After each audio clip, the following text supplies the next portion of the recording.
नमस्कार. आपण आलो आहोत मंगळवेढा तालुक्यातील बाळवणी गाव येथे धनाजी मोरे सरांच्या घरी. त्यांच्या आईला आपण 1 महिन्यापूर्वी अमृत ज्यूस दिले होते.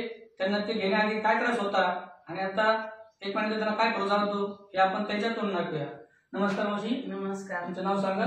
माझं नाव जयदेवी दामाजी मोरे, राहणार बाळवणी.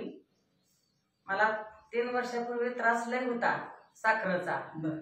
कंबर दुखायची, गुडघं दुखायचं, ठेट भरायचं आणि वायगोळा सरायचा, हातपायचं गोळ चढायचं. आता या औषध घेतल्यापासून सगळं राहिले. भूक लागती, झोप लागती. मी कामाला चालली, 8-10 दिवस कामाला गेली. आता काय नाही, पहिलं जात नव्हती, असं उठून बसता येत नव्हतं. आता सगळं काय नाही, हलकं हलकं सगळं झालंय. तुम्हाला चांगल्यापैकी असं बरं वाटतं? हा, बरं वाटतंय, खूप बरं वाटतंय. आता लोकांना काय सांगशील? इतरांना तुम्ही नाही सांगता? हा, सगळ्यांना सांगते मी घ्या म्हणून. माझ्या नातेवाईकांना सगळ्यांना इथून पुढे बरं होते म्हणून सांगते. धन्यवाद.